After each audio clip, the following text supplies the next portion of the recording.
Is everything okay? Does my voice sound weird on Twitch? Or is it too loud?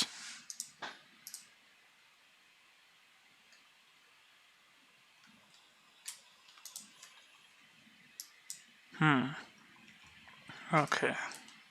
Seems like no one has an issue. So we can start actually.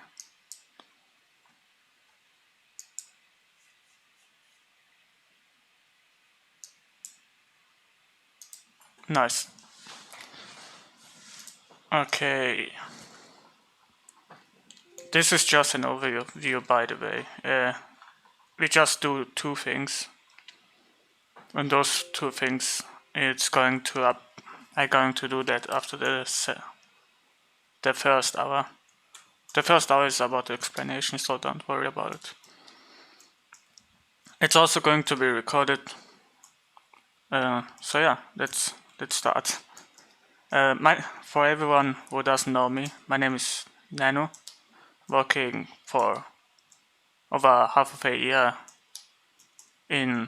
as a concept artist for indie games and freelance. But now I do freelance, and I made some quite different jobs as not only concept art but also background, storyboard, and illustration. So right now what you see on the screen is we're doing intro to environment art. What we're going to cover on this course is basically concept art design, which is really huge. Design techniques, different types of techniques, how to apply your design or how you can approach it in complete different ways as just painting or drawing, or different drawing techniques. Importance of sketches. I'm gonna make you understand why sketches are really important. Presentation, which is at the end of the course, where you basically present your whole environment or scene or props into like a portfolio thing. Because we also not going to make a presentation, we also, based on this course, we're going to make a portfolio for you guys.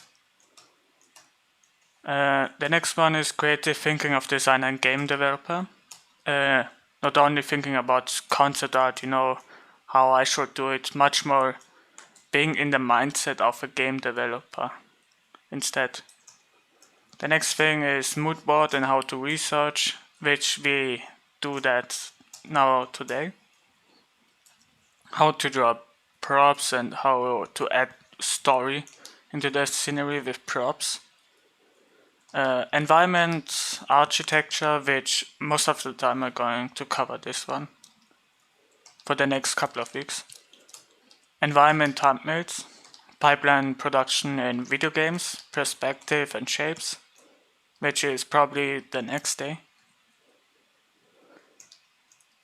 Shape language in design, creative thinking like a game developer, form follows function and function follows form. And this is our pipeline, basically what you're going to have in the end of this course. You're going to be able to know how to use a mood board or how to create one. Also how to get a reference, make a couple of iterations, at the beginning. And this is all. This thing is everything together at the end of the course, so don't worry. And there's no deadline for you guys, but for me it is actually a deadline. I actually should turn off the notification on Streamlabs. Is it completely off? Yeah. Only I can hear that. Good for me.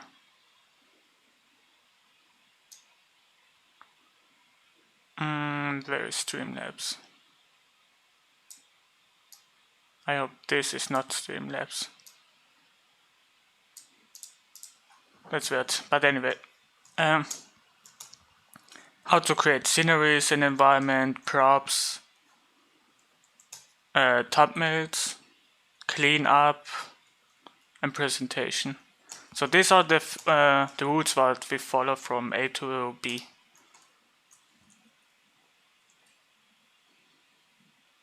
The next thing that I'm going to talk about is the end result of our presentation, how we're going to apply everything at the end of this class and how our end result could look like, you know. It is not necessary, it could be a little bit rough. But in the end of the day, you're going out from this course with not only 1-2 papers, but actually some iterations. And then some pipeline, special props, you know.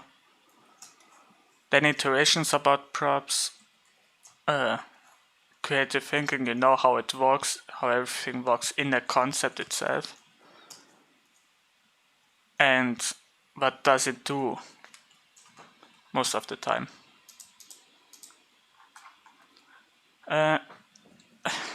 We are now I'm going to explain you guys what's the difference between concept design and concept art.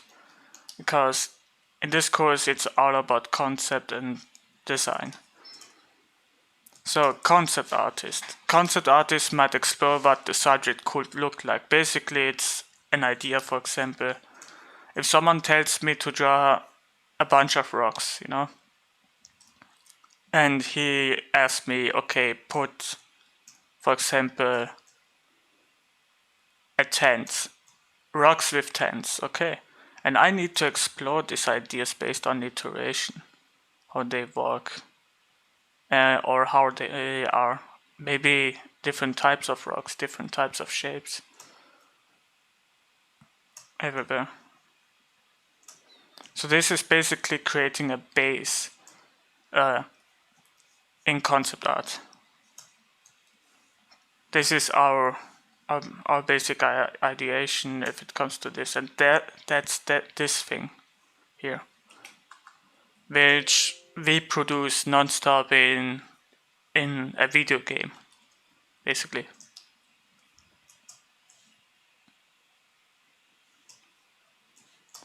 The next thing is concept art. Concept art is the idea of what the character, environment, or props might look like.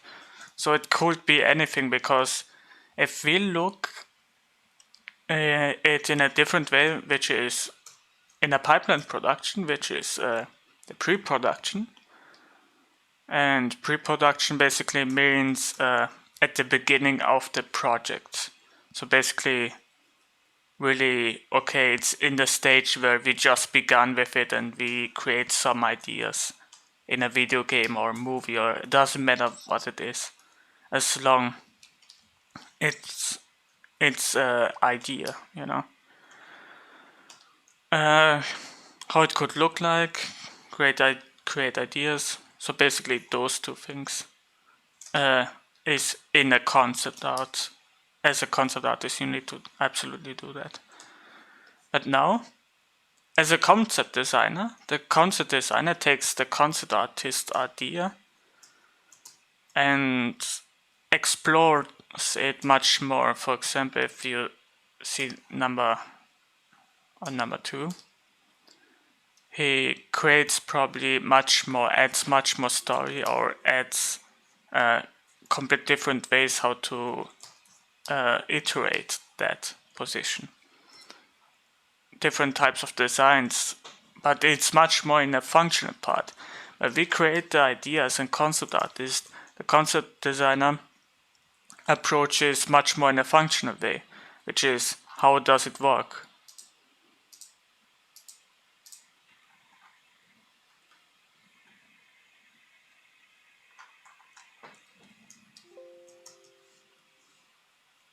Okay. So let's read about that. Concept design is about exploring ideas visually through a design. And the design usually comes from the concept artist. It's just one design, about, let me say, tents, with trees. But that's good enough to make the designer, the concept designer, think about how does everything works. Because this one has architecture in it, and this one is basically about shapes. So I need the concept designer needs to explore that thing based on that. And sometimes, and by the way, because it sounds like I contradict myself, but I'm not. Basically, those two jobs is in one together, which is concept artist. Just some people put those things together. So you need to do basically both of those things. Let's read further. Concept design would be focused not just on what they look like, but also the required outcome for the subject.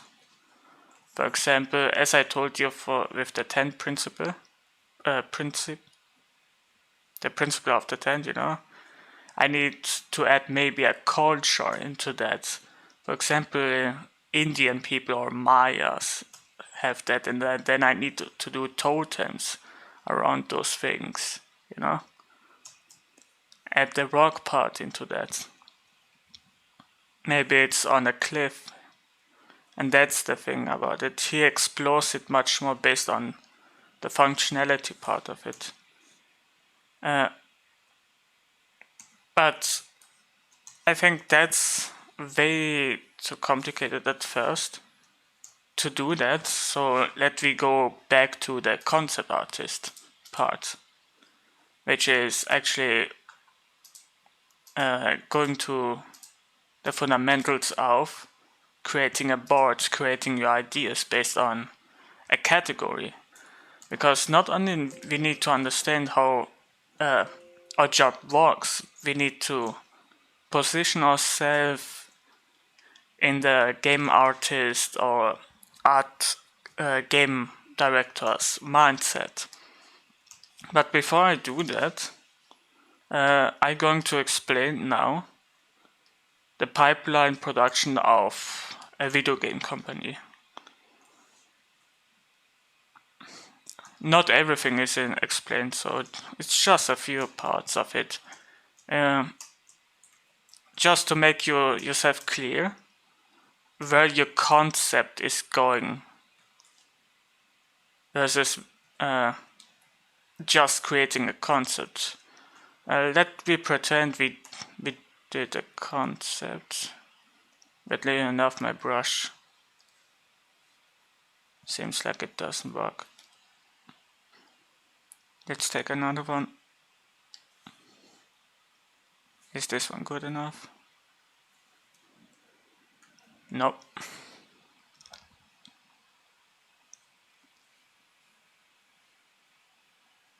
Yeah.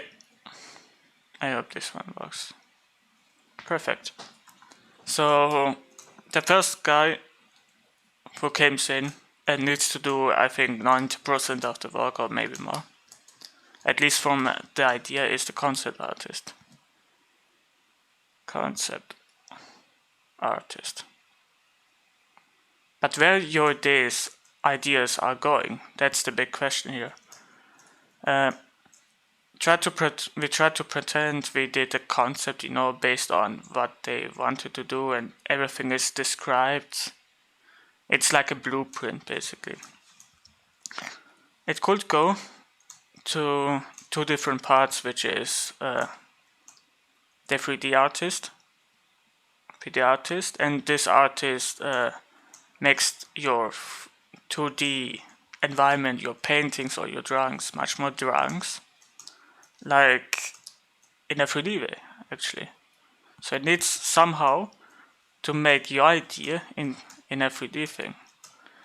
And then the texture artist comes in and adds basically textures, which is, I think that's the clearest one of it. After the texture artist, maybe the guy who comes with special effects, you know, because in case if it's a character, this is now right now an environment, and I should actually write that down. Environment.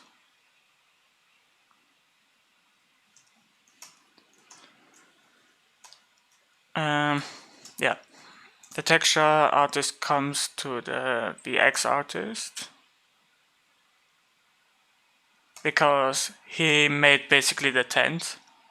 But now, what if where it plays? That's the big thing. Maybe it could play on a desert, you know? And now his job is to do special effects on a desert, maybe dust. Dust could be one thing. Adding dust.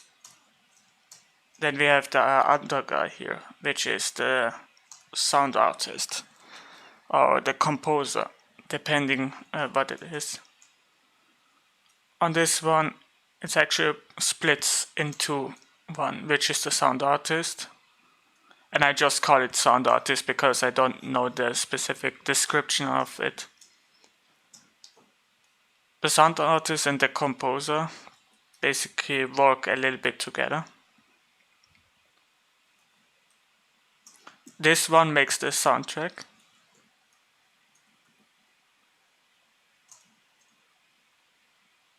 For the desert.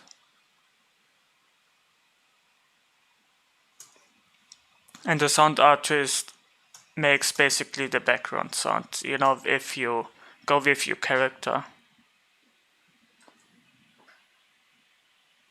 Sound designer for unique sounds. Foley artist for sounds we experience in daily life. Yeah, I would say that. Because not only, yeah, sound artists basically make, if you go with a character around and you hear his footsteps, you know, based on what kind of material you're stepping on. So you need to work with material and what he basically sees from the VFX, I think. Not VFX. God damn it, I forgot the word for it. But it's really important. He is basically does, as I said, dust, creates dust and all that other stuff. And now we're going back to the game artist, which is here. This one goes here. And the game artist basically puts everything together. It could be also, depending if it's really buggy, you know, then the technical guy comes in and so on. Which is, I think, the scripter, you know, scripter, then probably much more, but at least at that point you need to understand that the game artist is. So we have an entire route based on that. And that's only for environment, let me say that. Probably much more, but that's what I got from my experience art. And with character art, it's quite a little bit of difference because it splits on the 3D part, which is the rigging team, which is the rigger artist or something, I don't know. But that rig means basically making a skeleton for the character or for the creature. And the other one basically makes everything what the 3D artist does in high poly, in low poly. Sometimes it's the same guy altogether.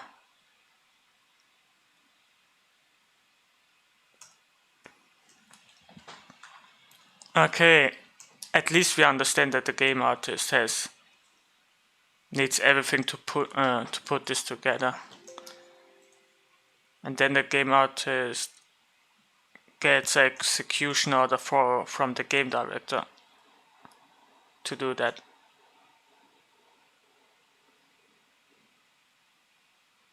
And now we try to be in a position of a game director. Okay. My job is to do a video game. So I need to think like, okay, what do I need for my video game? What do I need for my desert, where everything is playing around? What kind of story do I want to add? And I think at this point, it's quite understandable then, as a concept artist,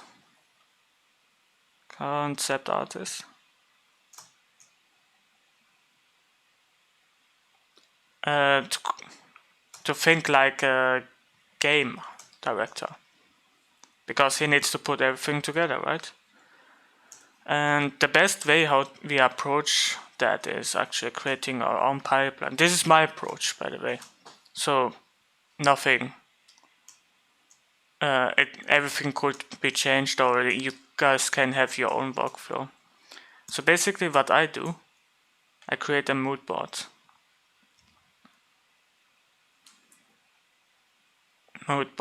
In this mood boards, they are quite my vision, how the game could be like, or what I see in the scenery. Basically, an idea of direction. The second thing is taking reference.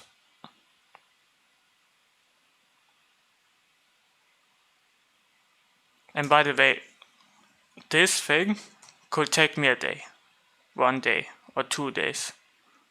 Let me pretend for us for me, that it takes me a whole day to set up a mood board and a reference board.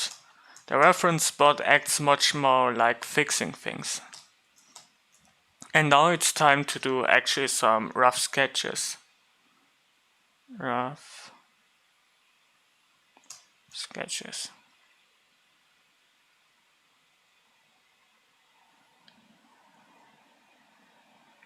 On this point I can decide, okay, how the visuals could look like, everything around the idea. Then after that I go with, of course, with the direction of the reference and the mood board. After that I go to the cleanup part, which is much more the functional part, because here I try everything to resolve with big shapes.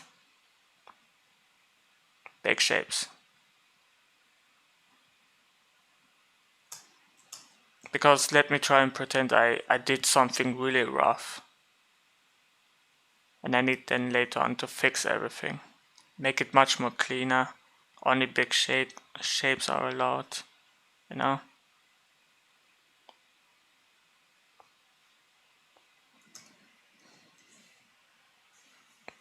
And that's about it. And now I need to clean it and make, okay, this one in a much more smaller shape after the cleanup.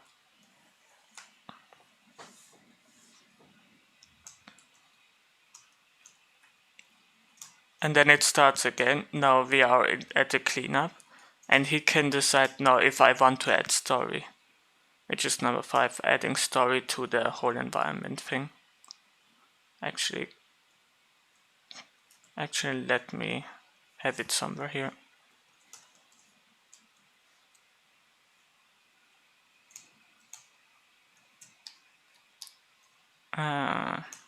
What do I want to write down?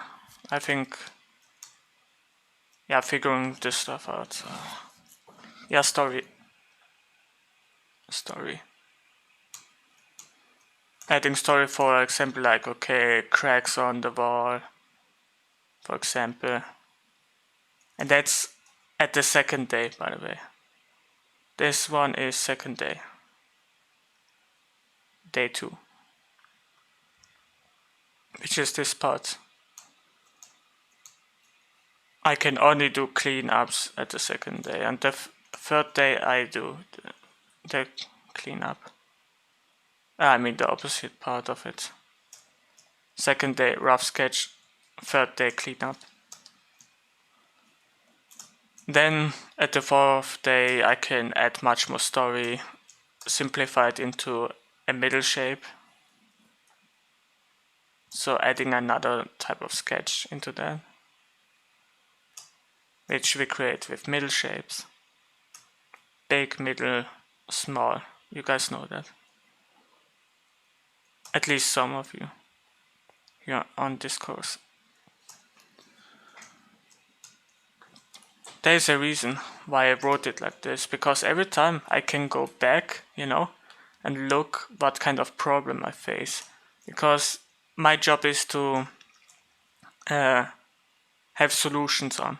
And every time if I go back, okay, is the story clear? Okay, no, it's not. Okay, what's wrong with it? Maybe it's not clean enough. Okay, let's go back again. Okay, this one is right. I made maybe 20-30 rough sketches. Okay, I researched. I know exactly what I need to fix, my problems, and so on. So, yeah, that's all the thing about it.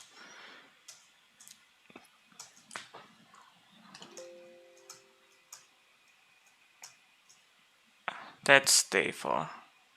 Day 4.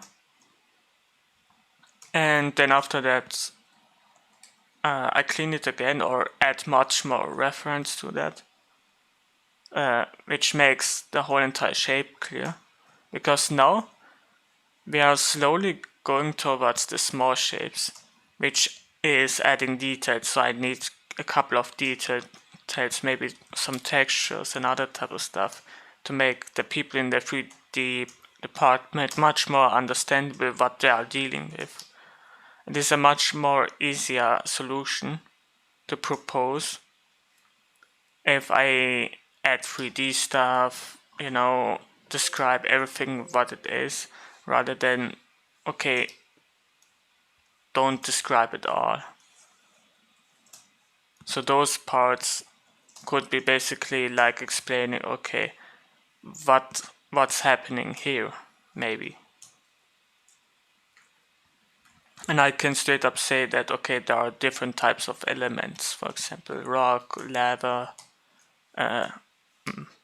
different types of weird glass, or basically describe this scenery with complete different outcomes. So this one is much more iteration work. So I need to describe also the iteration part of it, which is absolutely okay. Okay to describe, because sometimes he doesn't know what he sees. And yeah, I think it's really important. Now to the reference part. I added story. And in terms of story, it's probably props. Maybe plants or other type of props, maybe barrels. It could be anything here, or a log where fishing is here, or maybe there's a lake. It's a Sahara. And I need to produce those props and make maybe something here functional happens. So this is the story part. Now I need to add some reference how these functional parts actually work, Or I can create my complete own functional part, which makes the 3D artist much more understandable to it. And yeah. So I need to deal with a lot of shapes. That means I take reference in terms of shapes. Where this one is for the solution, for fixing things. In reference, this one is much more for shapes. So we can deal also with that one.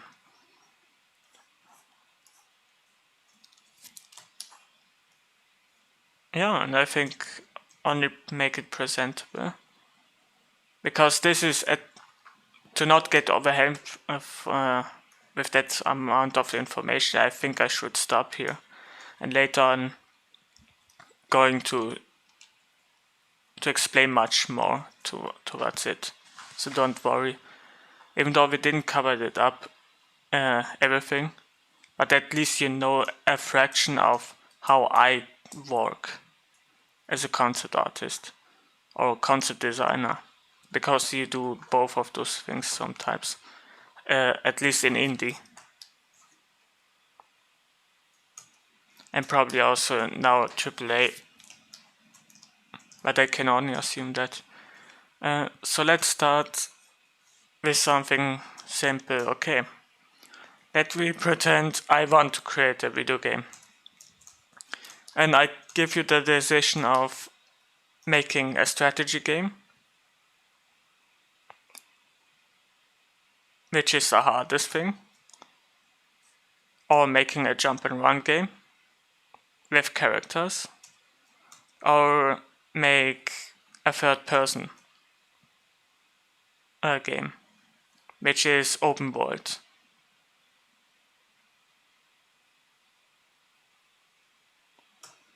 This one decides the setting, so we need to decide the setting, of course, first.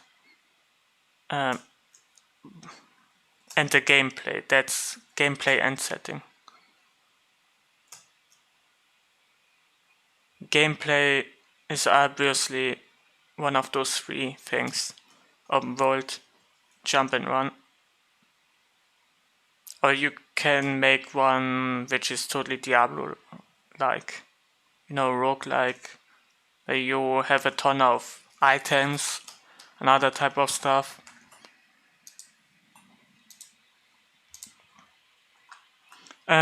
Callouts is the same word. It's the same word as, I think, on this part, right? Iteration means also callout, by the way.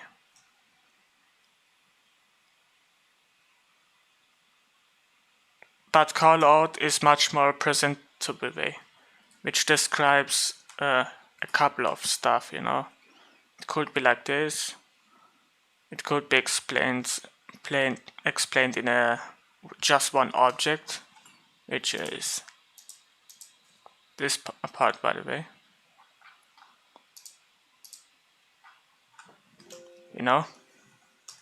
This one, or this one could be a callout.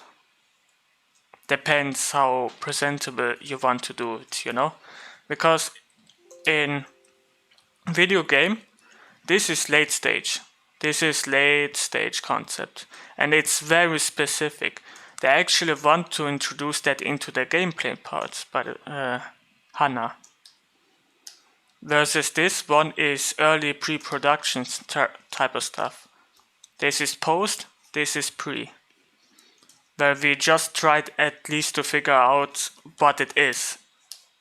Where we figured here already out what it is, but we need to figure out what it does now. And that's basically the difference. That's, by the way, designer. And that's concept art. Concept design, concept art. And concept design happens most of the time in the late stages in pre-production up until to the late stage of post-production. Because it goes into the production, of course. It's in the middle of it. That's what it's called post, by the way.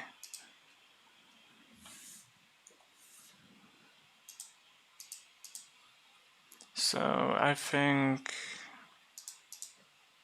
are we here done? No, yeah. Right now we try to create a moodboard. Just saying. And the moodboard, and I actually going to write it here on pull ref. You press Ctrl N, then you can write some notes. So the setting, and I wrote it for you guys, is for me at least a strategy game. I love strategy. I love strategy games very much. I completely am immersed in those things where you build up units or build your own fortress and then or try to to plot against other people. It's nice and intriguing. It has a nice and intriguing gameplay, and I wanted to always create those things. So, what's your favorite type of video game? It could be a jump and run, it could be Diablo-like, and you need to think like a game director. If I would create those things, what's the setting? Okay, it's a jump and run. Okay, now we need to know the time, the history around it, because we create based on history. And by the way, before we go much more into the moodboard part, I think that's quite important to understand what kind of video game we need to do. For me, I tried the easy route right now to do. And there's a easy, a middle one, middle, and a hard one. Hard basically means how hard it is to design, okay? Those things. The first one, which is the easy route, is actually history. And it's our history, basically from medieval age back to the Stone Age, then up to the modern age, and then to the technology timeline. This is really easy because, and the pro is reference. That's one of the biggest pro. We have millions of cultures right now in our world. We can easily go out to the ruins, and in my land there are actually ruins, towers, and all that other type of stuff. I live in Austria, or basically German Austria, where we have a ton of ruins and a ton of castles. So I can basically go out and take some pictures from it. Go outside, inside, because it works like a museum sometimes. So I can basically visit that. Or the second plus is information. It's already written in stones. And that's, I think, the most important thing. The third thing is, I think, culture.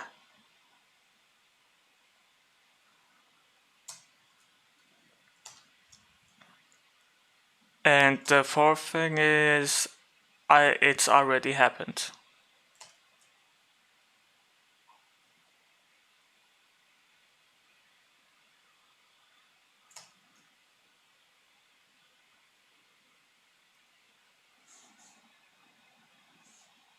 Versus, because right now we are now at the middle part.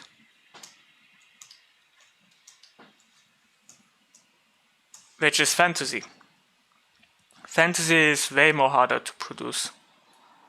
But not as hard, not that easy as history, because everything is set on stone. Even though we have that, but we need to combine that with history. That's the thing around that.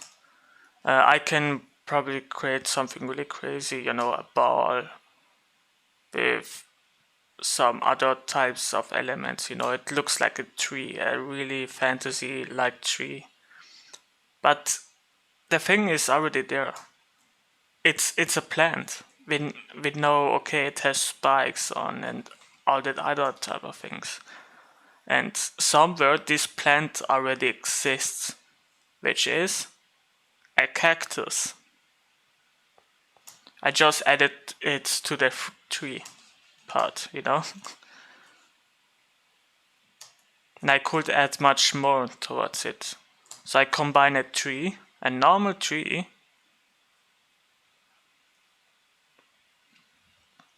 let me say that, plus cactus into something like this. Same happens to environment art. If, for example, elvish type of architecture is a combination of Victorian time and Roman.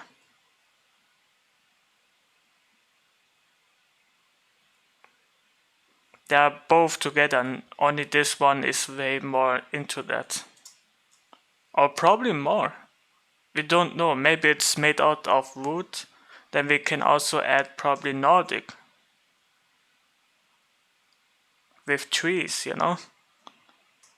And that could happen in this type of race. We need to invent an entire culture based on, because it's fantasy. But here, on that easy route, the culture already exists because of history.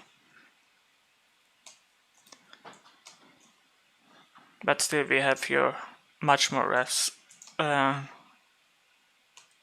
Just it is a combination of it.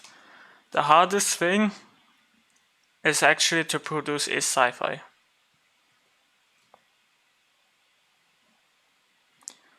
You'll never guess why. And I think it's the most important thing. I think everyone can build up a spaceship and call it science fiction and call it spaceship, but it's just based on a pen maybe or something else, you know.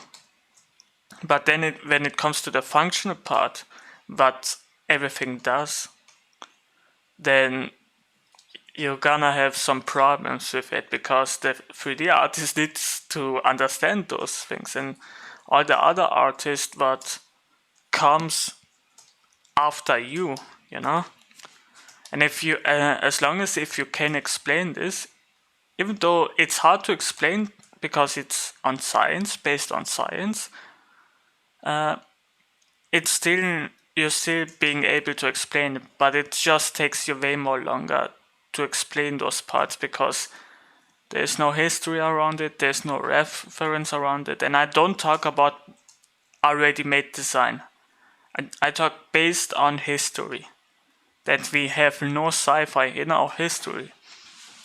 But let me step forward 10,000 years in front, you know, maybe we can add that. Because then we have a story, then we have probably a culture, and we can only take this culture from movies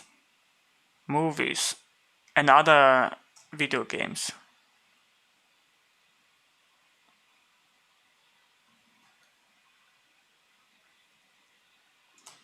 But even those people, what made them sci-fi movie or video games or TV series, which is also really nice to see a sci-fi TV series like Star Trek, for example. They needed to build everything based on function. And I would not recommend you to make a sci-fi design, because people are not getting, you guys not getting hired for it. The easiest route, and that's not 100%, but probably 40 up to 80%, you know, you are going to be hired from a company to do those stuff. For example, Ubisoft, Santa Monica with God of War, and then there are also a couple of other studios. We can actually look at that if you guys want.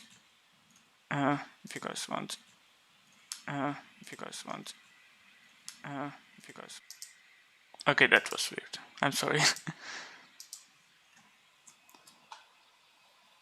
Let's look here.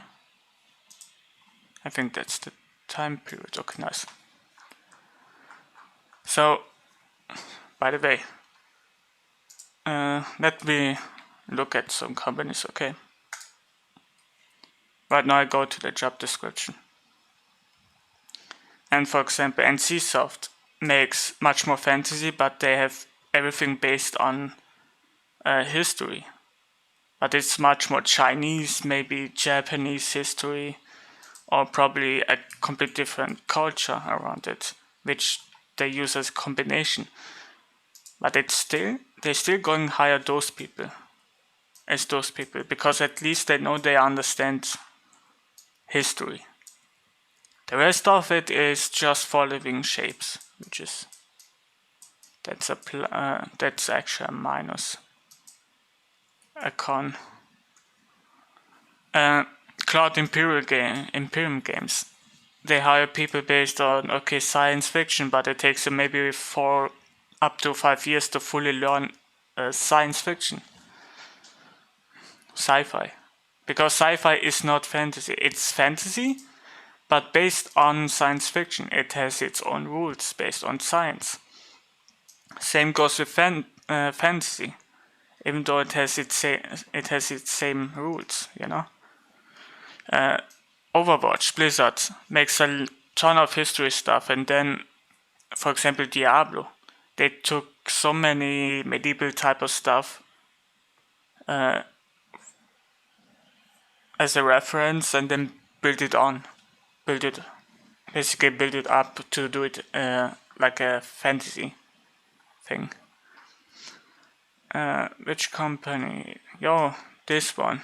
Even though it's a little bit sci-fi, but it has much more a groundier reality, which is military. Military, it's still history, because it already happened, for example. And I have this on my list because that's really important. I basically Wikipedia a list of time periods where it basically describes everything about wars and Asian periods, Filipinos, American, for example, American colonial period, Third Republic, Marcos era, Fifth Republic, and so on. We are just not at this period where, basically we are on the fifth period in America. In Europa it looks probably different, but if you look way more back, Stone Age, there's the Stone Age, Iron Age, early modern history. So there are a lot of times periods, and this is what we need to have in our creative solution. Yes, it's going to be recorded in our Moodboard, by the way. We know the gameplay now, which is strategy. I go that up, strategy.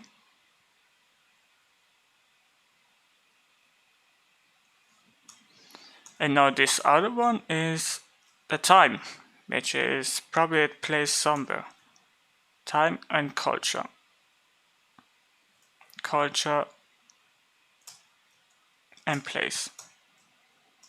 So those things we need to add. We know exactly what we know, okay. What I want to do, I give you the decision, and we do right now the Moodboard. I think I talked already way too much, in my opinion. We do a Moodboard, and you guys can decide what you guys want to do. It doesn't matter if it's character or character concept or environment concept, even though this course is for environment art, and I explain a lot more based on those kind of stuff. But you have the decision based on the setting. Wait a minute. Gameplay. I actually wrote it wrong. Gameplay. The setting is actually a complete different one. So setting is, I think, we go with Nordic.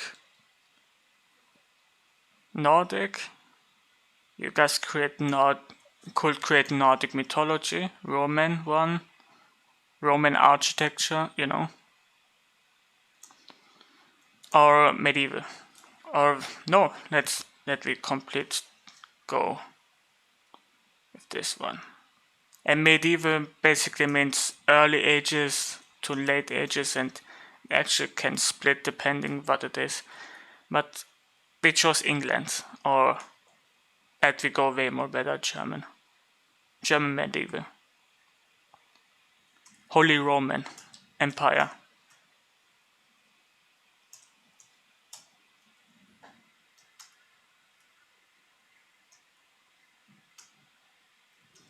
And Middle East. For the Middle East, I could decide Japanese, you know, or Chinese. And by the way, you guys have 3 seconds to actually decide that. Because as a designer, we need to do a fast decision. And it's quite important to do that because then you have a workflow which works around okay. You have much more focus to think way more later into the process about those things if they are wrong or right. But right now we need to decide right now what we need to do. I think I cut it away and go with Japan. Okay, I decide Nordic. Immediately Nordic. I really like Nordic stuff. Probably a little bit too much. Or I can go with medieval, you know? Or with Japan. So I make a 3 fast decision, 3 second decision. 1, 2, 3. Okay, I decided what I want to do. It's medieval. So based on medieval stuff, we're gonna do everything. At least in my brain. So the setting is medieval. Setting. Medieval. Which is Middle Age. Early Middle Age. It could be anything. Machine. Late Middle Age. Okay. We need probably architecture.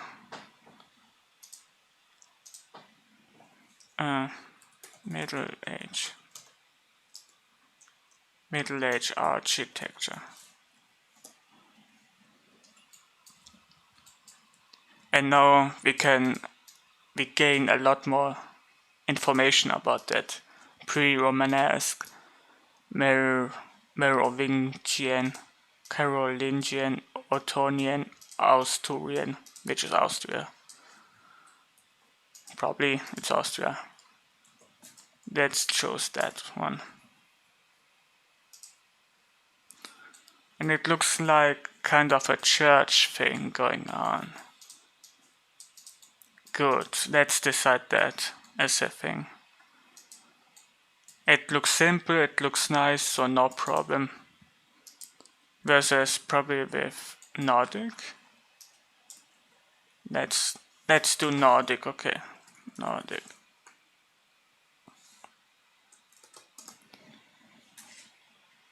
And at first I want to actually be here. Because there are quite different types of Nordic. How about Irish? I hope Irish none. No. Oh, wait a minute. Actually found something. Scandinavia architecture. Nice. Even though it's from Skyrim, you can take that.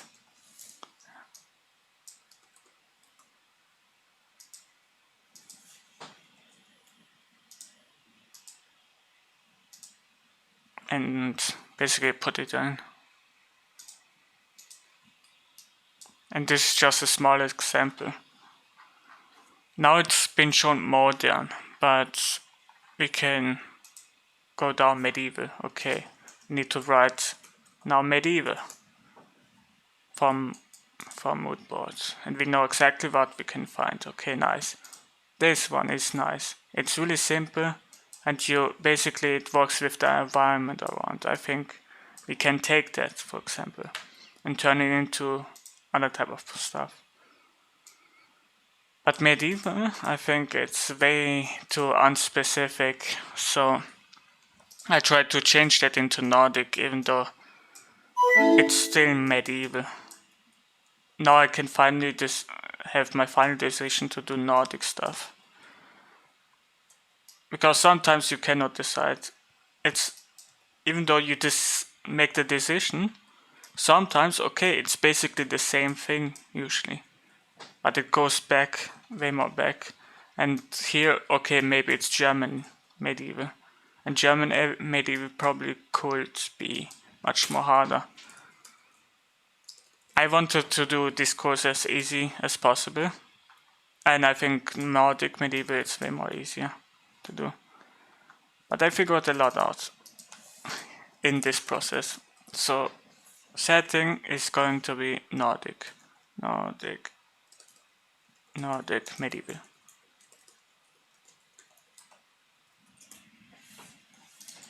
Now we have the setting and the gameplay. The culture, I think, is Scandinavia. Yeah, Scandinavia. That's the culture.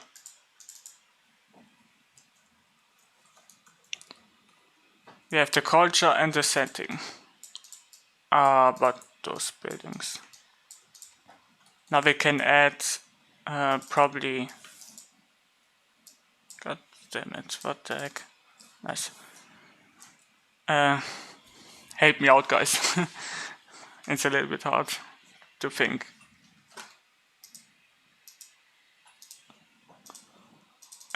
We have gameplay, we have setting, we have culture, time, the time periods. We need to figure out Scandinavia Middle Age time. Because I want to gain some information from it to make it much more easier for me to focus around those things. That's why we need to do that in the first place.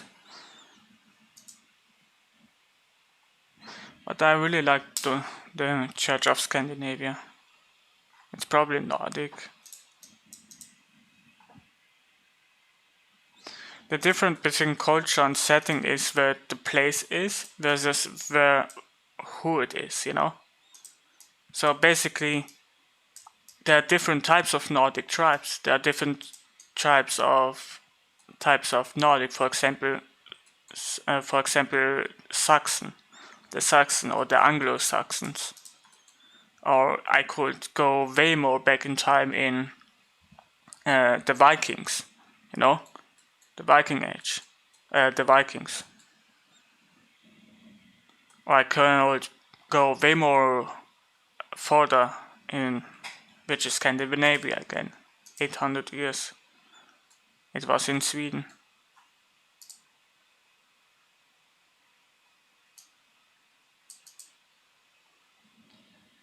So we chose year 1050, and we can create our characters around those things, which is really nice.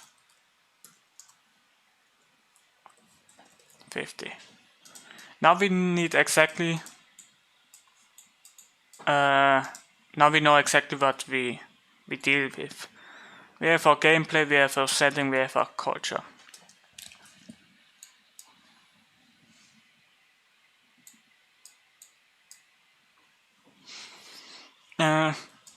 Yeah, I agree with Utopia. I think it could be both. But we need to decide in 3 seconds, so we can think later on to that. Right now we think in a position of a pre-production, you know? You have your game company, you know exactly what setting, what kind of gameplay you want, culture, the time zone, you know? And you have all of those things in pre-production now. Now we need to know how many of those kind of things we need to do, you know, how many concepts.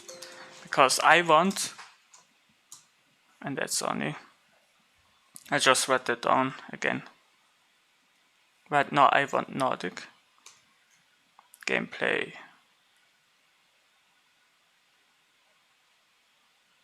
strategy,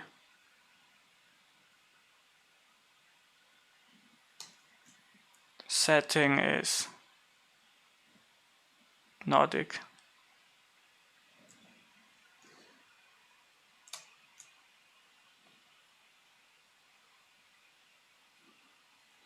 culture is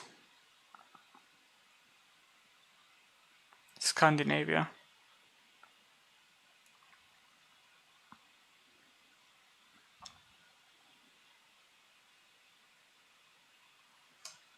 And the time is 1050 AD to 1350 AD. It's about the early Renaissance.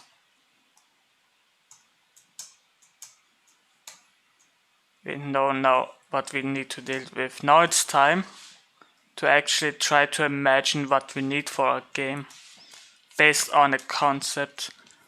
So I want to make a real-time strategy game. And for that, I need a ton of buildings. My decision is if I create, for example, the environment around those maps,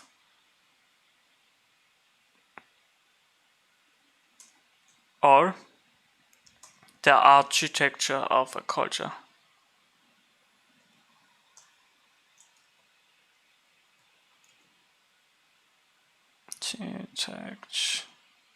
Sure, I'm sorry for my spellings. And I think I'm gonna do 3 of those things, and I make a specific place around it. It should play maybe in the desert. Maybe it could be in the desert environment. But the setting, we come back to setting, it's somewhere in the north, because it's Nordic. So we can go up in the north, that means snow. Snow. Now we know exactly what it is, our environment, and our architecture. It's actually really established. But we need to decide what kind of buildings we do. Buildings probably about workers, where this building exists just to create workers. It's the main city hall. So, main hall.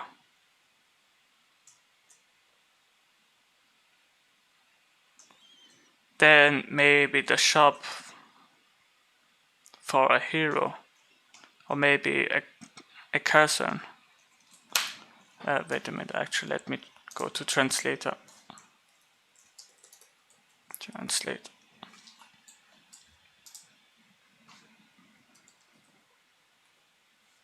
A barrack, yes, that's what I meant. A barrack for all those types of people. Main hall, shop, maybe for the heroes or maybe for the units. Blacksmith, smith house. Market, we can also create a market for a building. Normal houses which increases the population.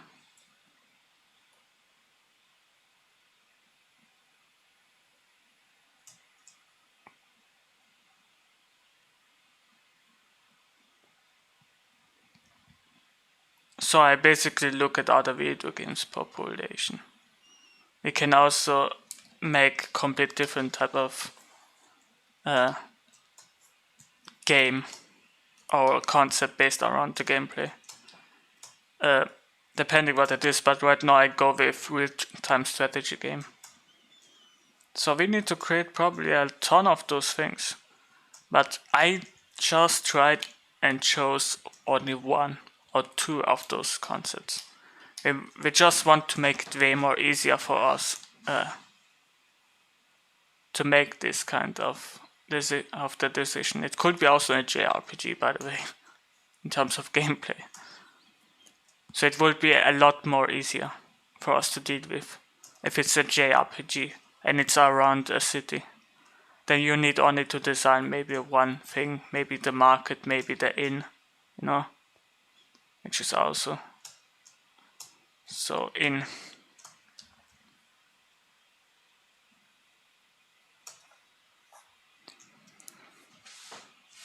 and that probably could increase our population. Now I think it's time to look at concept.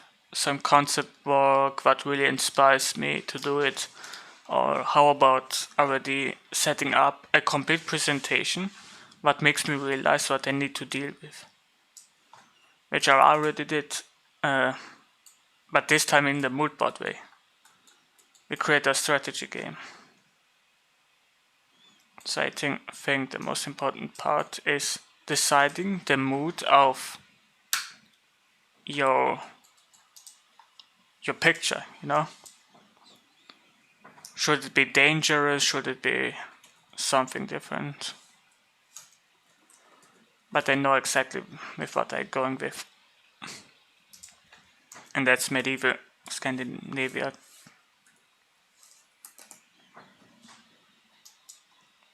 Much more up to the north.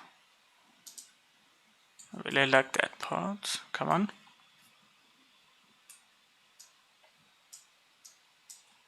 Those houses cool. That's Viking.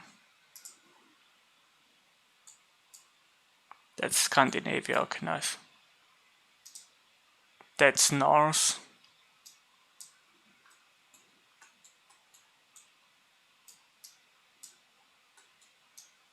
Maybe it could work.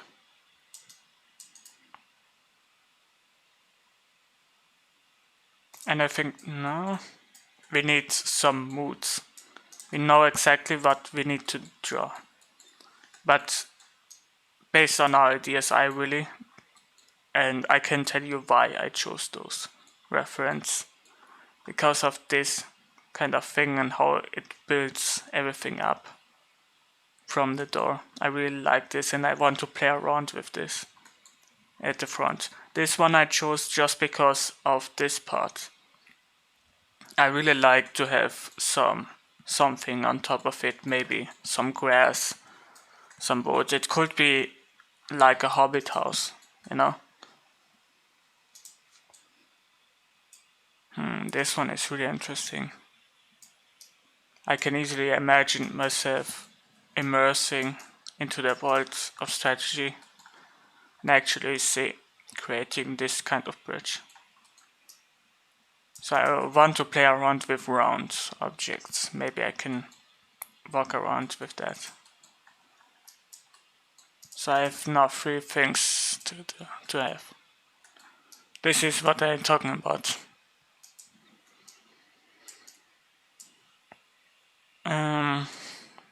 Yes. This one probably could help us to build our entire structure. So I want the mood really grey to be. Or we can go back here on ArtStation and just write Nordic artwork. If I write it in the right way.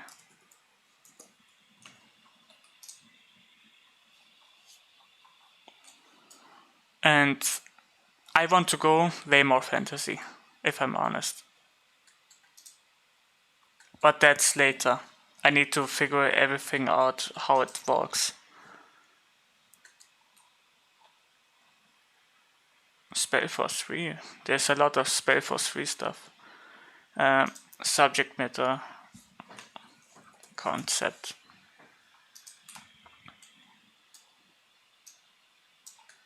My mood should be cold, by the way.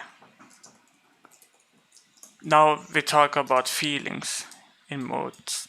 And basically, if you go now, right now down, what do you think a mood board is?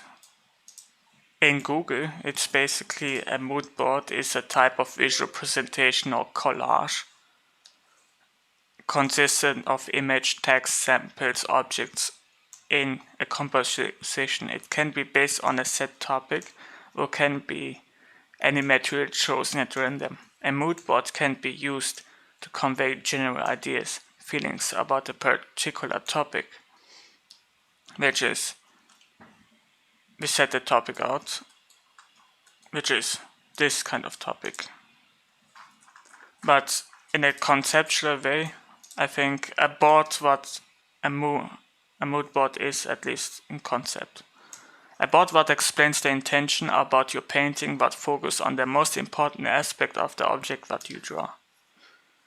This is basically the artistic explanation about that, because that's a little bit too much, and that works. We can cut some words from it.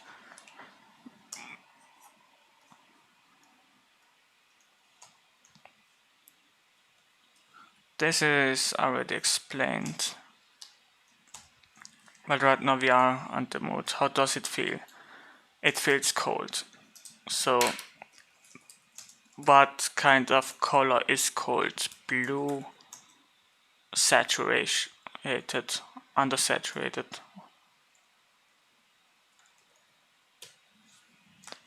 Saturated blue. What could it look like? We know already, it's Scandinavia.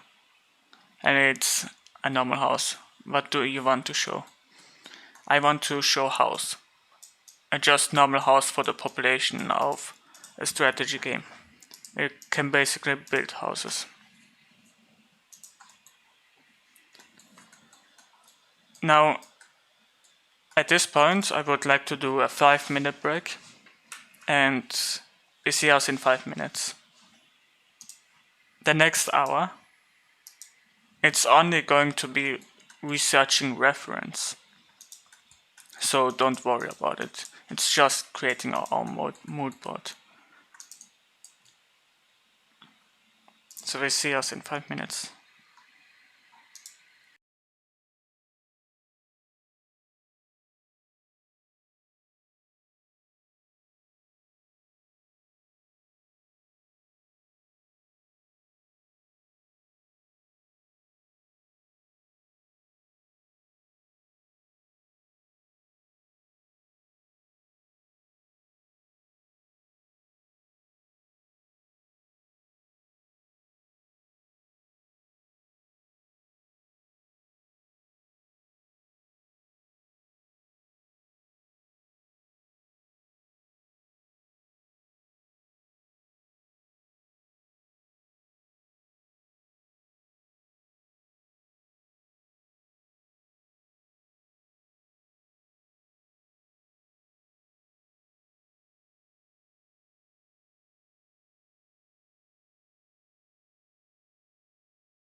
Nice. Now, for the rest of the hour, we just create our Moodboard. So, nothing interesting, only maybe for you guys. Yeah. Right now I know exactly, okay, I want to go with a cold mood. Maybe I can... Oh, this one looks really nice. The colors into that, I want actually to capture those colors into my concept, which has a really dark oversaturated blue. Then maybe with the compositional parts I chose a complete different color, maybe for the lights much more brighter tone, and only maybe because right now we try to figure everything out.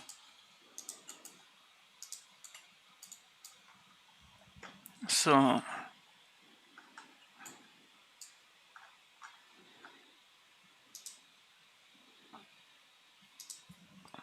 let's put environmental concept out here.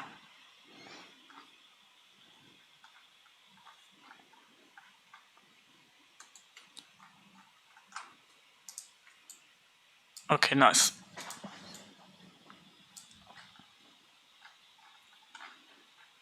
For the mood, it looks really amazing. Let me take one of those pictures. I hope it's not too big. It's really big.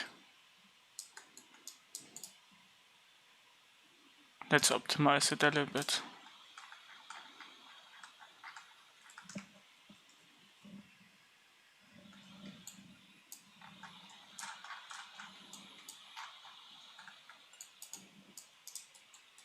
Now I captured the mood, which is really cold. I know exactly what type of building I want for normal people. So basically maybe slums and other type of things. But it could be changed throughout what it is. It could be a haunted house, it could be other type of people that living there.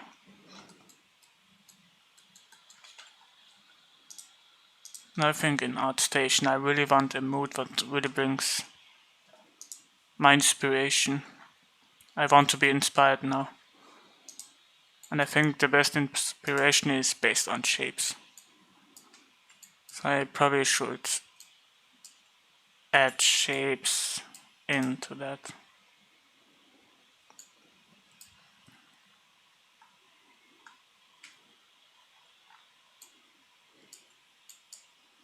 Probably also some rocks.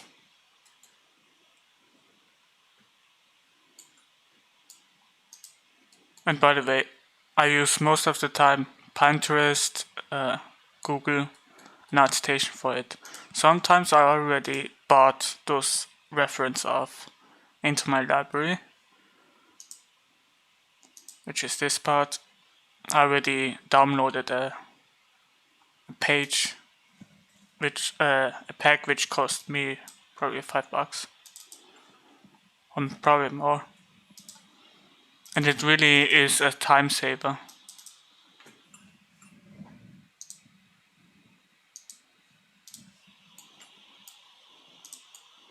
Oh, that's nice. I like the textures of it. I could probably add those textures a little bit broken down because it's medieval. So let's copy that into that picture.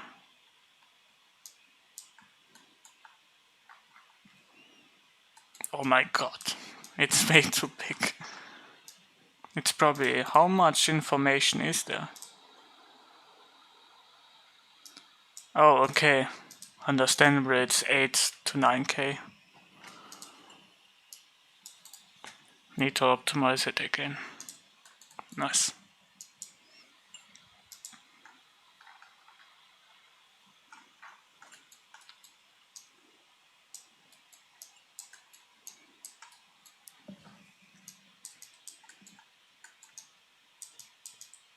I'm gonna add that to my reference. I know exactly how the colors are, the mood.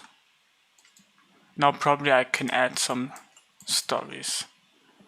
And I go based on my previous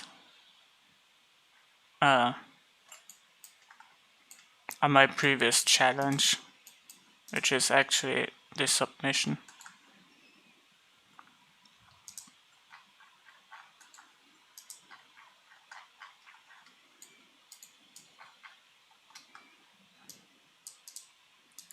This is my task.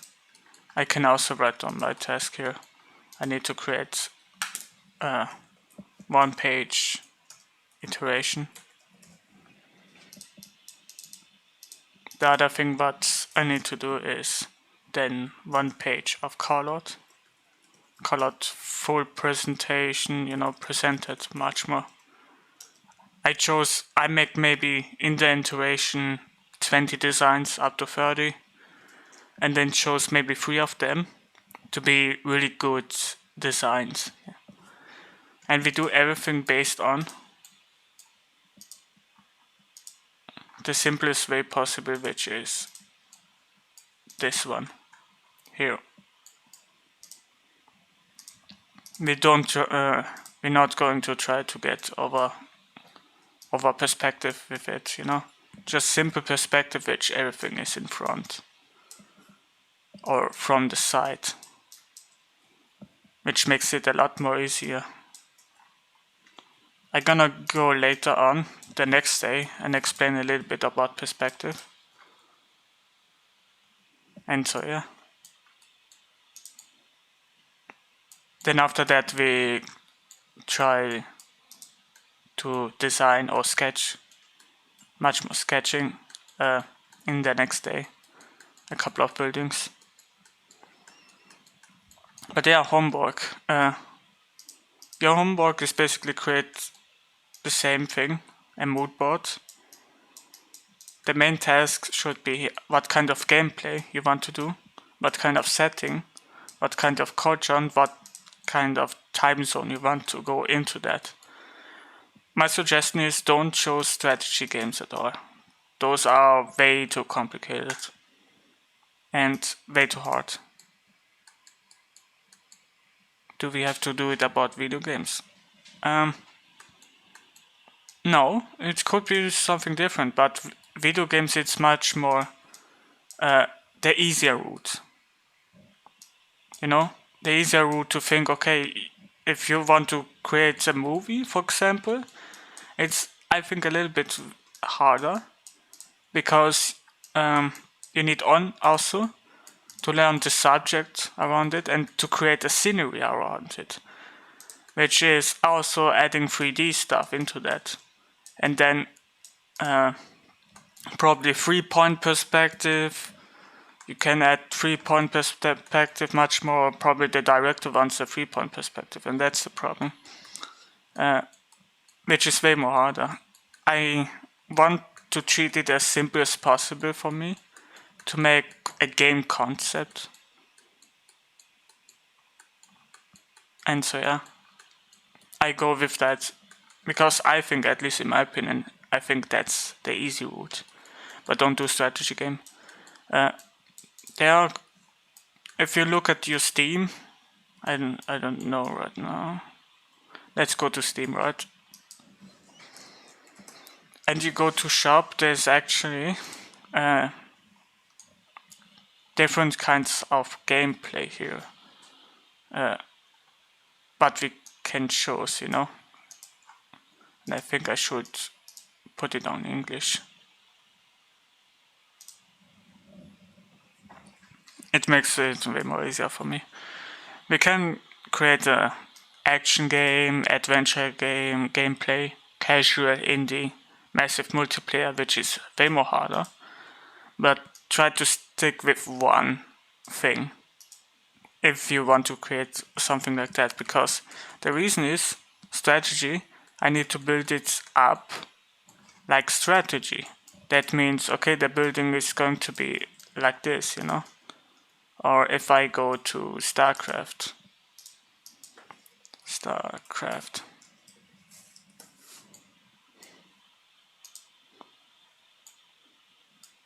in StarCraft, we see it in that perspective. It's a real-time strategy. We can zoom out, zoom in, and so on. It makes the job as a 3D artist, I think, way more easier to create it based on that solution.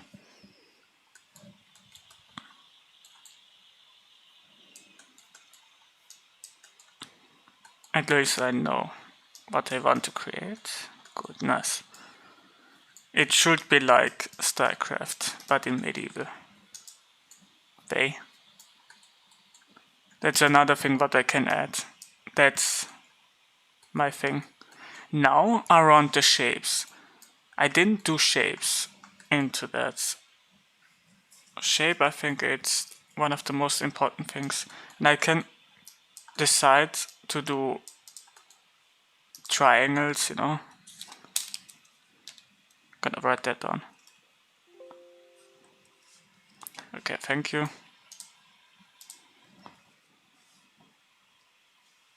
I can go with triangles, triangle houses based on the medieval type of thing. Or I can go with bulky house, much more like a box shape. By the way, this is the representation of it.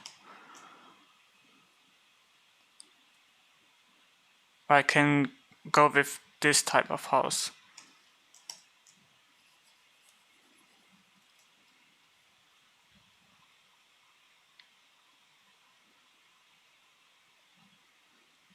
But here much more wood.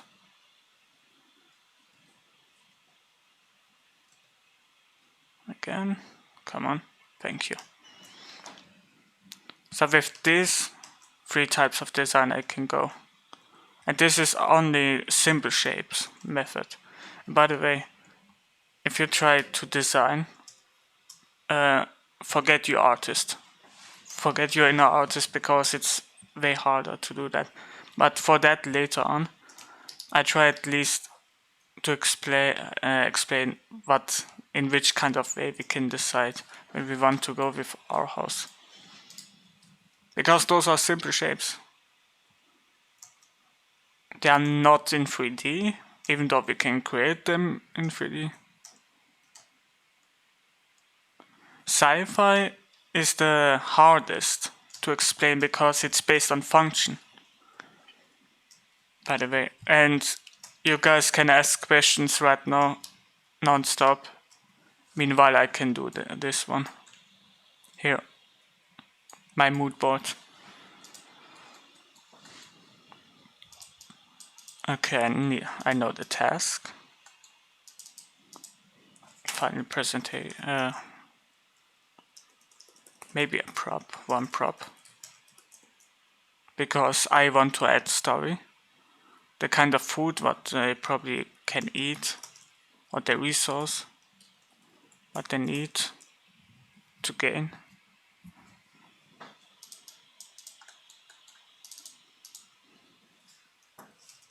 Wood, stone,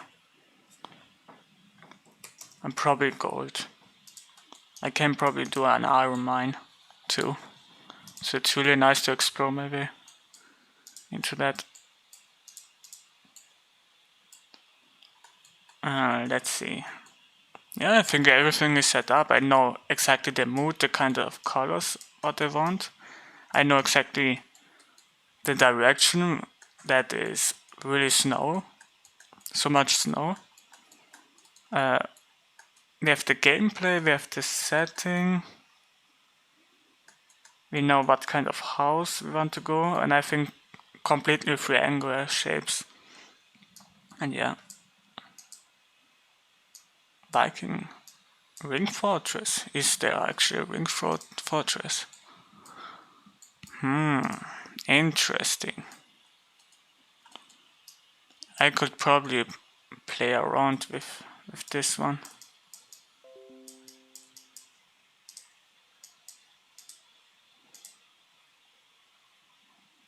That's actually really interesting. Then I can add much more stuff. It's just one iteration. together because I want also a specific object to do, even though it is a normal house. Probably I'm gonna add some food, maybe some shelter, other type of things, palisade. And this is just based on an idea. I put it somewhere behind here where I just write here idea. What can I do if I already designed my iterations? Meanwhile, this one works as my reference a little bit. Reference stage 1, where I decide immediately what I want to do, what kind of shapes I want to do. Yeah. So in stage 1 is shapes, colors, probably material. Then later on we can add story after it. Let's look at For Honor. I really like the Vikings in For Honor. Environment, Viking.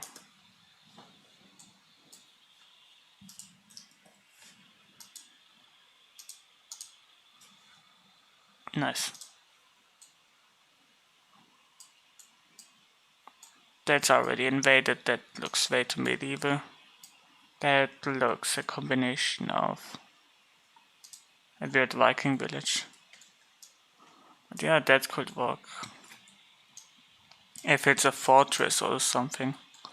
But maybe we can create a house like this if it's really fantasy-like. You know.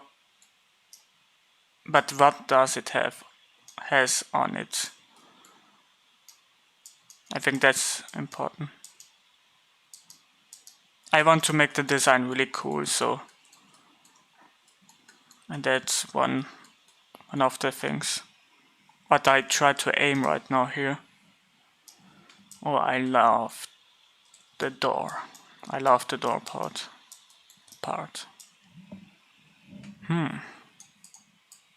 Maybe some other things. That's way too Japanese. Really like this one. I can later on go to this For Honor pictures, screenshots, and try immediately to read what I can see. Maybe some statues on the buildings. Could be really nice for a noble house, what increases the population of your army.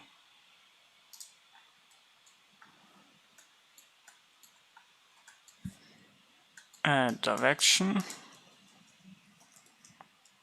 This is for direction, what I want actually, what kind of video game I want to produce. Or for what it is, the concept. The mood is blue cold, blue saturated. Now I can actually say a specific word which describes the feeling around it. Sad. What is really sad? Blue is sad. Saturated. Sad. Lonely. What else? Negative. Emotion. Motion list. Let's look at that.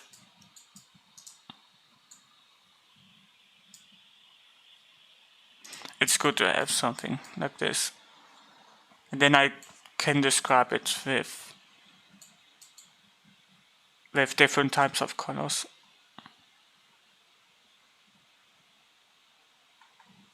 Disappointed, disgrace, no, helpless. I don't want to do a house like that. Hopeless, no. Hurts, maybe hurts. Hurts because maybe they have so many things and they are being evaded. I could also describe it like that. Violated. Probably violated. Which is a nice type of feeling, probably in a video game. Which could be really nice. to describe that what they want. Probably unwanted. Unwanted, I think it's the perfect thing. Unwanted. It sounds like everything goes to the direction of a horror house. You know, spooky house. Maybe I'm going to take away sad. Lonely. Jealousy.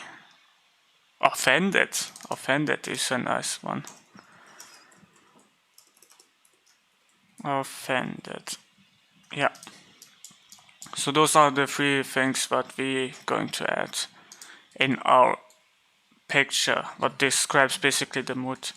Now we can make a second one here somewhere that describes basically our presentation. But I think let's look into collections, because I already set up some of those stuff. You guys can look non-stop of that presentation. Yeah, I wanted to present it probably in that way. I needed to present it in two different ways. One is for sketch and the other one is for a specific kind of object. The third one is for iteration. This part could be iteration with the color scheme on it, which I really love, but we try much more to do it in terms of drawing instead of painting. That's way too much painting. Probably this guy has quite a few things here. We can also dissectify it. Let's make a concept then after that what dissects everything, what we know. But in terms of presentation, that's our end result, how we want to present ourselves. And what you actually see in those kind of concepts.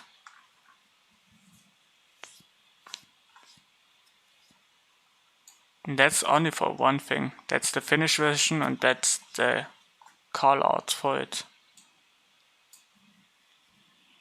So we make one finished version and one call out. That's iteration. Okay, nice. We chose this type of thing, where the other side of it is iteration and the other page is the original one, but I flipped those pages because I don't like it. In that way, I think as a concept, if you want to get hired, the first people that look at your portfolio are I think the recruiter, and the recruiter gives it to the director, and if they look at the end results, they only want end result stuff to see, and then he probably goes to the art director, and the art director sees those kind of stuff, which is then nice. So I would flip the page. Let's see. That looks way too weird. I really like this one. I can also show some material based on that, which is really nice. So this is our presentation. We have the prop part. We have also the building part. Now we need a sketch part. Sketch architecture. Because I really wanted to bring the iteration into a huge level. And this is what I'm talking about. Really nice. Nice. Beautiful. Beautiful. And this is probably just for one, or are there many? That's Azure, that's Civic, okay. Basically, presentation, oh, there is one is really nice. But that works only for a fortress. This one works for a strategy game. Why? Because the level already describes it. You see, and I think I'm gonna open it up bigger. This is level 1 house, level 2 buildings, level 3 buildings. If you know Anno, you know the strategy game, you know, okay, on a certain point of your population, the house is going to be changed in a much more bigger one, and then more people can get in until you reach a certain level where you need specific resources to increase it again and again, which is really nice. I think I describe it in this way based on the iteration part of it. Meanwhile, there's probably one specific building what I will do. What is this guy? I actually would love to add that in my presentation for later purposes. This one could be a specific type of building or specific type for a Diablo game, you know. This one looks like for a third person or an open world thing. This one looks like strategy or just Diablo like, where you just describe the front part of it. Or if you know Nier Automata or other kind of games that works into the genre of beaten up gameplay with the character here, yeah, third person. I think that's third person. Because of this iteration, I thought it could look like strategy game, but this guy here actually describes it. And it's a story around this god statue. But he could make a whole entire description around it, which is completely fine.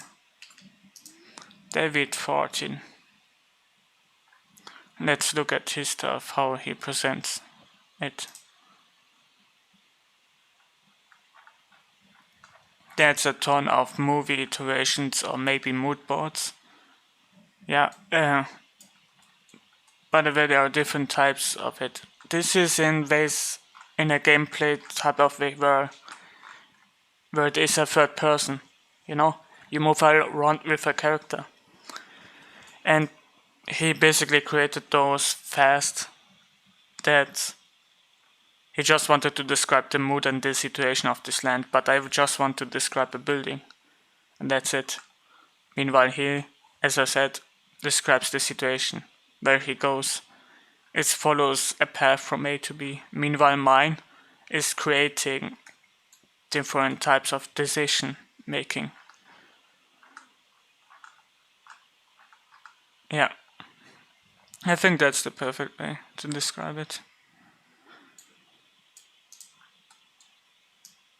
We have the iteration, which goes, this is the main thing. This is also the main thing, this is the iteration part. We need now a sketchy part of the building. Maybe we can make it way more easier. We design based on props and not based on this kind of thing.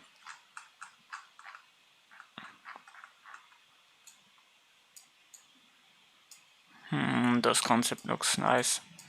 I see a lot of 3D here going on. Or maybe some photo bash.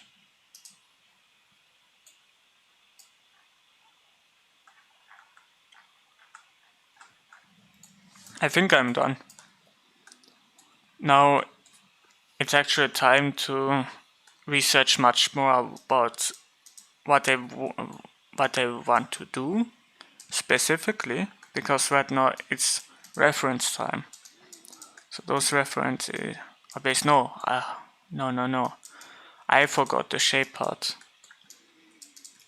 I need to describe the shapes too. So I go to Pinterest much more. I think rock types of shapes are pretty much boring. The location, I could change the location, even though it's in the north, but a specific kind of location could be really interesting, because if it could be in the mountain, you know, like this, where it's basically a ton of other stuff. Or I can immediately carve it like a city inside of a rock.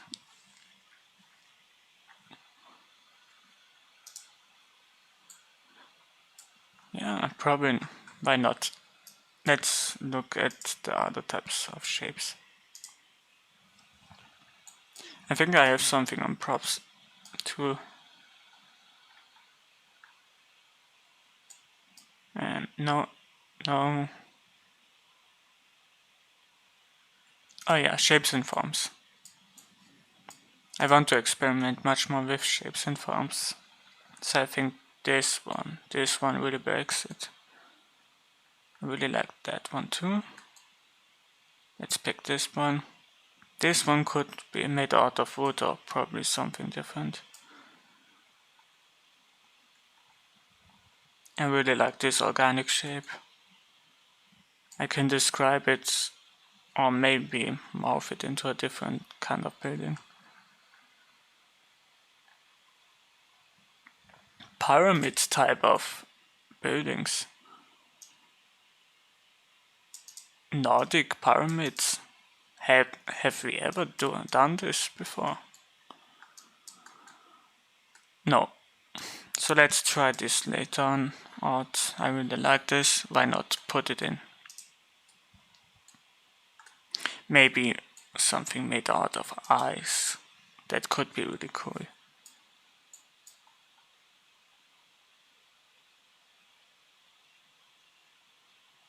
This one looks cool enough.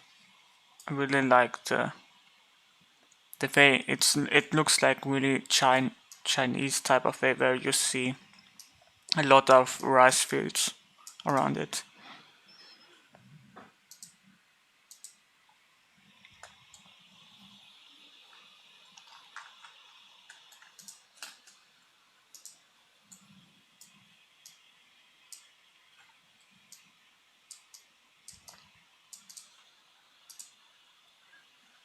That's the next thing. Okay, nice.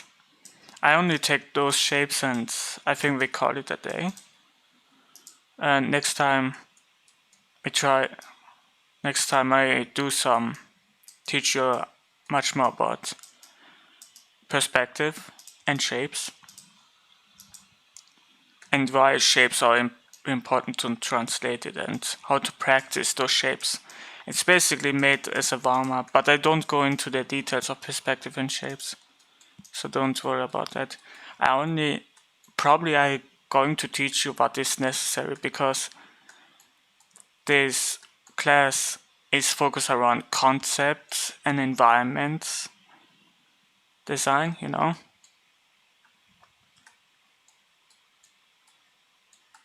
And yeah, that's basically it. There are many ways and approaches how you want to do it, but I think this one describes perfectly what you want to do. Oh, that one is for adding story. So I have something what adds story, what adds basic ideas, you know, how you want to build it, based on what, how much, how many buildings are there, what you are going to see here, and so on. Adding story, know the direction of it. It is a strategy game, a build-up strategy game, a really fast pace, maybe. It's about Nordic, Scandinavia, and probably we don't need to go that deep. We know at least it's Nordic, medieval. Culture is probably also the setting at this point. We know the presentation, And now the only thing, and that's where I do it in the second day maybe, the other reference stage. Homework. And it's going to take you probably an hour. Create a mood board exactly like that.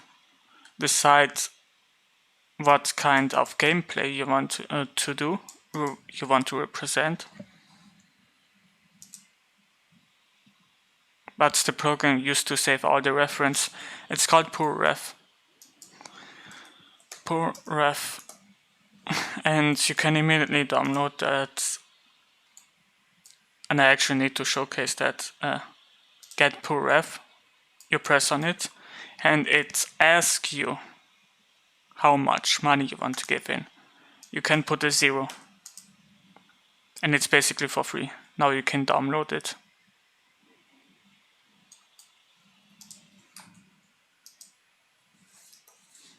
The link is in the classroom chat. The assignment is create a mood board. Don't worry, because I'm going to give you this mood board. Gonna screenshot it. Because this one is actually a really huge one, and there's more stuff as you need. I would say just describe those 3 things, which is absolutely okay. Create a mood board based on what I did right now, what describes the shape, the idea probably, but that's not primarily for you guys.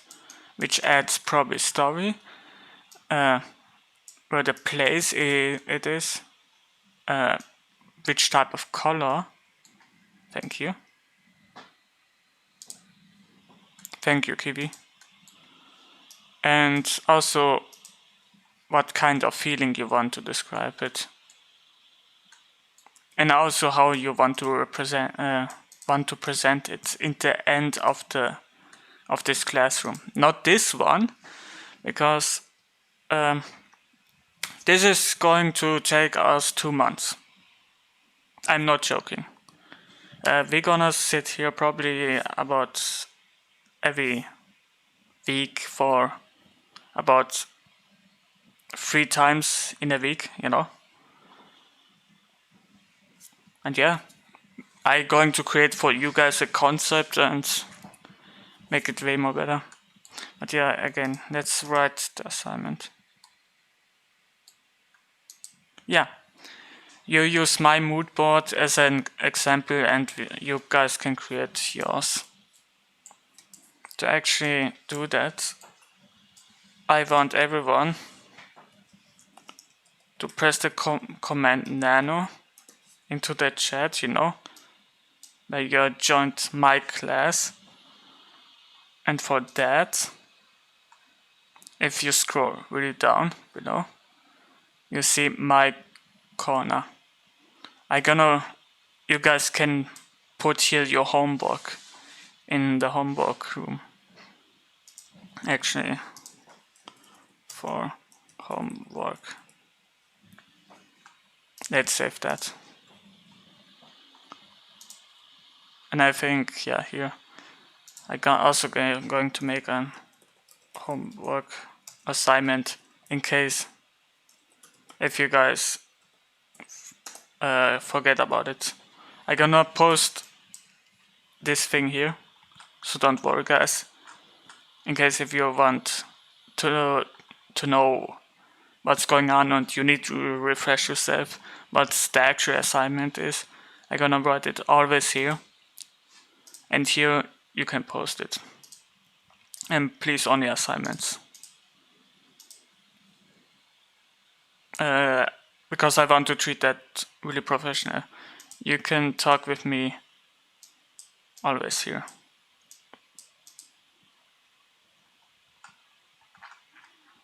You can ask questions by Nano private voice VC. And yeah, that's basically it. Or I create a normal chat. Fix it. Okay. No, let it like that. You can write me every time in Nano private VC if you have any questions. Yeah. And I think that's it. We made quite a lot of things, and I'm sorry if the information was too much, because I went front, left, and right with you guys because it's a hard topic. But don't worry, we're gonna cover everything, from props up to the other thing, because this one helps us much more to describe only the situation what we are going to plan and know at the beginning. But then later on we can take this entire mood board with the reference board, which is actually only this part, sadly, now, and morph it into a way what fits the project or fits our entire workflow, you know? Because we focus, okay, now on buildings, but then, hey, wait a minute, what if we change some aspects and do, for example, add some props into the buildings or outside the buildings, you know? And yeah, based on that, we need sometimes to alter it, but the mood board stays like this. Now the reference board could change. For example, I can add props now later on towards that, or I can add much more things but makes it much more fantasy-like, which is this part of it, of that thing. So I'm sorry, I'm really sorry if I'm over-explaining or describing certain stuff, but it's a hard topic to cover. And I can't wait, guys, to actually explain you the different design techniques, because there's a lot. We can paint it based on silhouettes, we can paint, then draw over the silhouettes, we can use 3D and then draw over the 3D stuff. Even though it's simple, but then we need only to trace it and it has a faster workflow. And we can copy that workflow over and over again.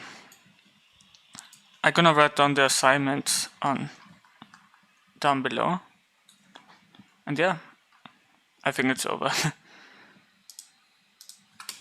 It was nice talking to you guys. If you want to support me, you can always add some money into the jar, but it's completely fine. Don't worry about it.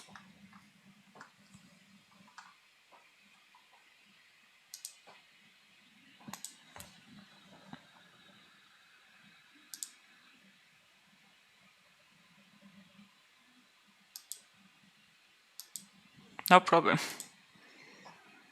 Lisa, I wish you good luck with your portfolio and with your school, uni.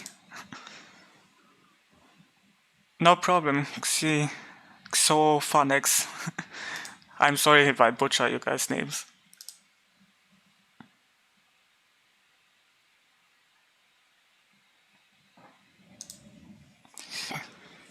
Anyway, let's close, I think, the Streamlabs thing. It's already over. Oh, by the way, everyone says bye to the stream. If someone wants to say bye right now. Nice, okay.